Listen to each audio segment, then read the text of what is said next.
Are you gonna... Oh, shit. Oh, First of all, just want to say thank you to the Hubris devs for giving me access to this one early to get my review out today. So, let's dive straight into what I thought of this new PSVR2 game. Is it stunning? Is it immersive? Is it the best game on PSVR2? The short answer is yes to most of those and no to some. I do have to admit though, I've played 80% of Hubris' campaign according to the PlayStation splash screen of it, so I'm not all the way through just yet. I haven't had infinite time to play it. I'm in another country right now, so yeah. But from what I have played, I've been able to gauge a pretty solid grasp of what works in Hubris and what doesn't. So let's start with the easiest thing to cover out of all of them, and that is the visual design of Hubris. Ooh. Holy shit. Oh my god, what the hell? Oh, I want to break the surface of the water. Let's go. Listen carefully. Oh, come on. Top of that rock. Visually, it looks pretty beautiful. Most of my playtime has been split between indoor areas and outdoor, and I'd say that it's probably weighted 60% indoor, 40% outdoor, but both have been really good looking. I would say I preferred the outdoor sections more, but obviously they're more time consuming to make because they're absolutely vast, expansive, and look beautiful. The battery's dead. Oh my god. If you could climb out of the water and put the new battery in, then I can... I want to go swimming first. And connect to the drone from there. I want to swim around. Oh, it's just so nuts. I'm going to be revisiting this one a lot, I think. You clearly don't have the time. Whoa. Here's the med kit. More of this, please.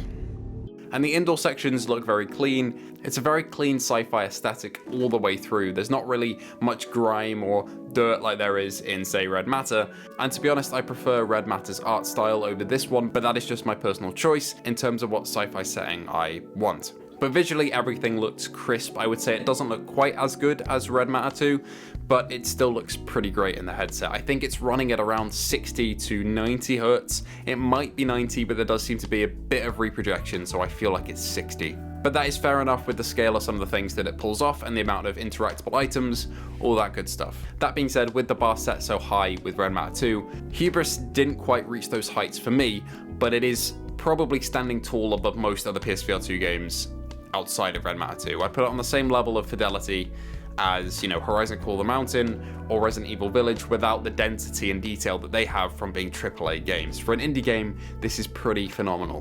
The natural art design, especially underwater, is absolutely incredible. I think people should really experience that if they can, but I'll get onto that a little bit later. Anyway, let's talk about gameplay, and mostly in this game you'll be shooting, crafting, climbing, and swimming. Let's start with shooting mechanics. They're pretty basic. You have a pistol on land and a little harpoon gun underwater. The harpoon gun shoots and then recharges, and the pistol has 8 shots, and then you have to either hit it against your hand or against yourself or an object to reload, like you do in Synapse, the game that's coming out next month. Overall, they work pretty well. The shooting mechanics are fairly solid.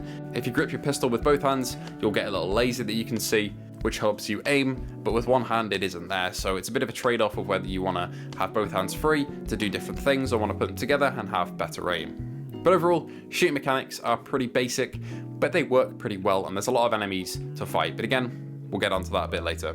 Next, let's talk about crafting. You'll find a bunch of different stations for crafting around the game to craft health packs, items that are mandatory for completing levels, and so on and so forth. Crafting I didn't care too much for. All of the resources are pretty blatantly given to you at the areas that you need them, and it's not really something that feels too optional. The game really tells you, okay, it's time to craft rather than letting you do it at your own pace. Which is fine, but I do like a bit more freedom without the dialogue and, you know, the in-world environmental direction telling me, okay, it's time to craft now, you need something in the next section of the game. But the actual holographic interfaces on the crafting panels are really cool. I like that. Next up is climbing, and this isn't any Horizon Call the Mountain climbing. That stuff is so polished in that game.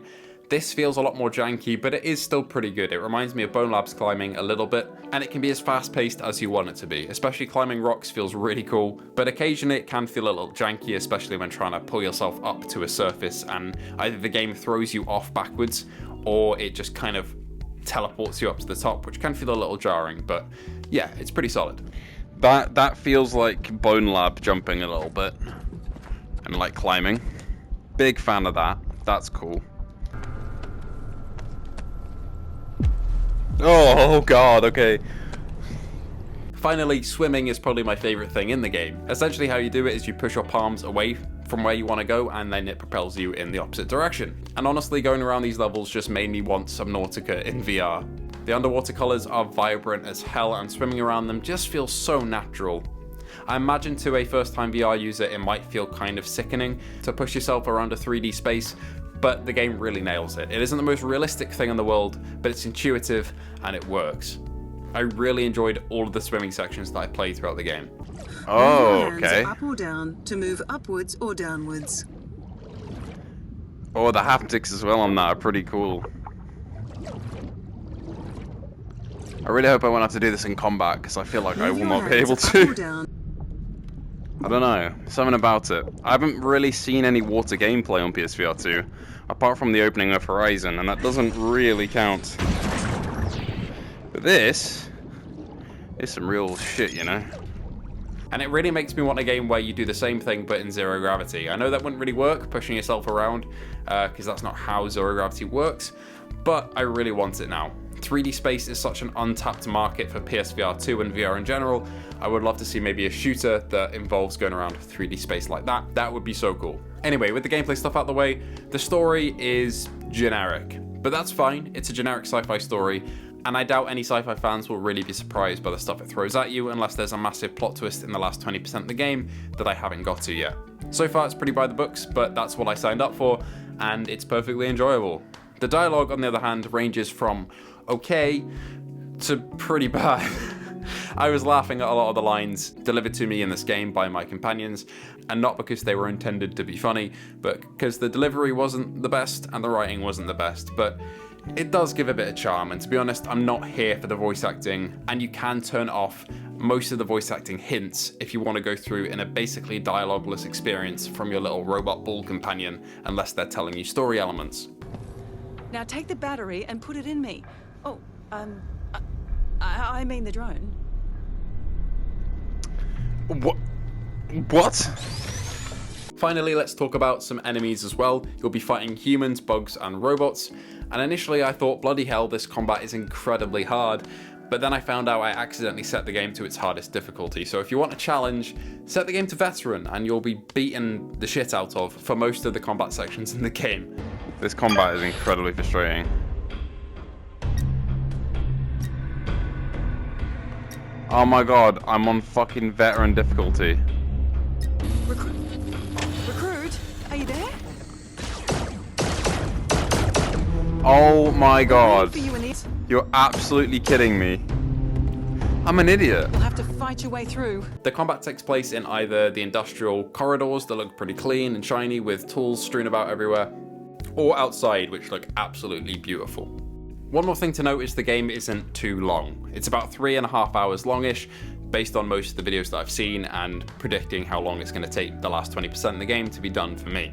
To be honest, that's okay, I think.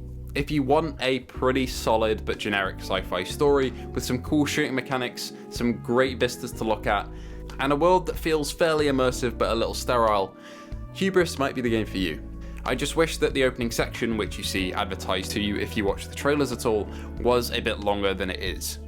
You see the amazing vista that it gives you at the start, and trust me, it is amazing, but then it's over with pretty quickly and you pass by maybe an hour or so before you come back to those great outdoor experiences. But once you do, you're there for a little while, so there's a mix. Overall, Hubris didn't meet the massive expectations I had for it, but I think that's on me, to be honest. It's a perfectly good, fun sci-fi game that looks pretty incredible. It's a cut above the rest in terms of visuals for the most part on PSVR2. There's only a few games that really beat it out, and most of those are AAA. If you're on the fence about this one and are a sci-fi fan, give it a go. Anyway, thank you all for watching. If you did enjoy, feel free to leave a like and subscribe, and I'll see you in the next one.